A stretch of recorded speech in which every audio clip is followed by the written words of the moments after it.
जिससे मिलकर दिल को सुकून मिले उसे मोहब्बत कहते हैं।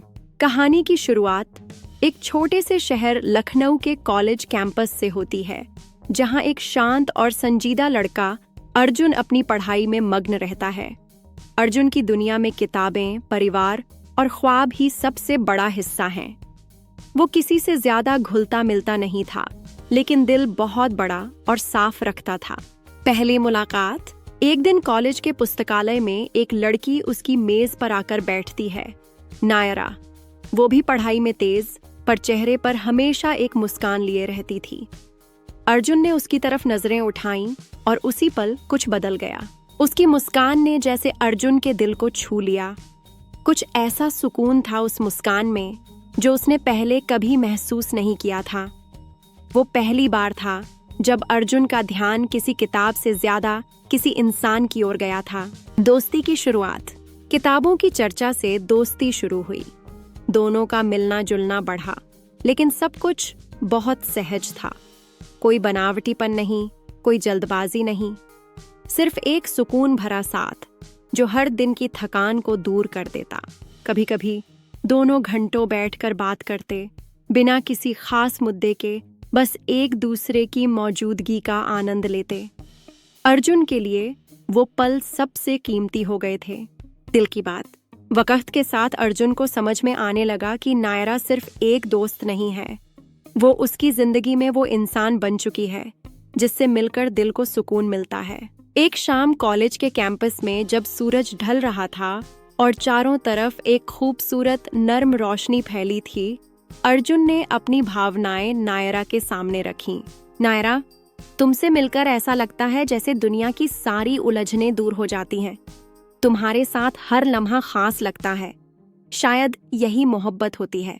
नायरा कुछ देर चुप रही, फिर मुस्कुराकर बोली, अगर यही मोहब्बत है तो मुझे भी वही एहसास होता है जब मैं तुम्हारे साथ होती हूँ।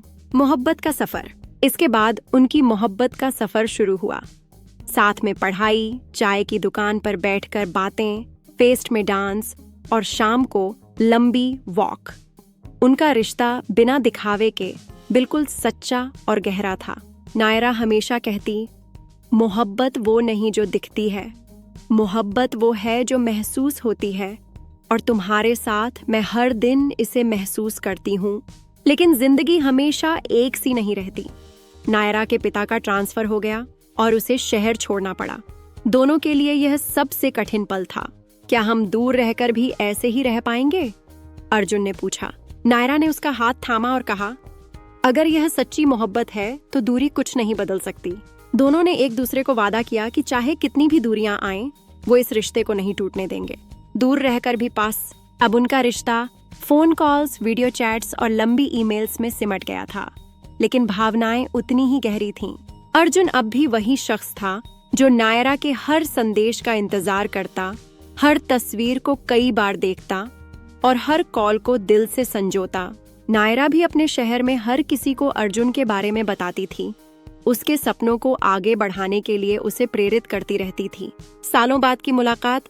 3 साल बाद जब अर्जुन ने अपनी पढ़ाई पूरी कर ली, वो नौकरी के सिलसिले में उसी शहर आया जहां अब नायरा रहती थी।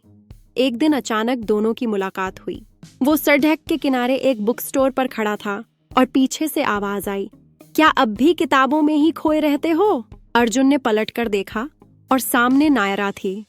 वही मुस्कान, वही सुकून, जैसे 3 साल का इंतजार एक पल में खत्म हो गया हो। नई शुरुआत। अब दोनों साथ थे, इस बार हमेशा के लिए। उनके प्यार ने यह साबित कर दिया कि सच्ची मोहब्बत कभी वक्त या दूरी की मोहताज नहीं होती। नायरा ने एक दिन अर्जुन से कहा, जिससे मिलकर दिल को सुकून मिले उसे ही मोहब्बत कहते हैं, और वो सिर्फ तुम हो। अर्जुन की आंखों में नमी थी, लेकिन चेहरा मुस्कान से भरा था। उन्होंने एक दूसरे का हाथ थामा और चल पड़े जिंदगी की उस राह पर जहां अब कोई दूरी, कोई तन्हाई नहीं थी, सिर्फ सुकून था।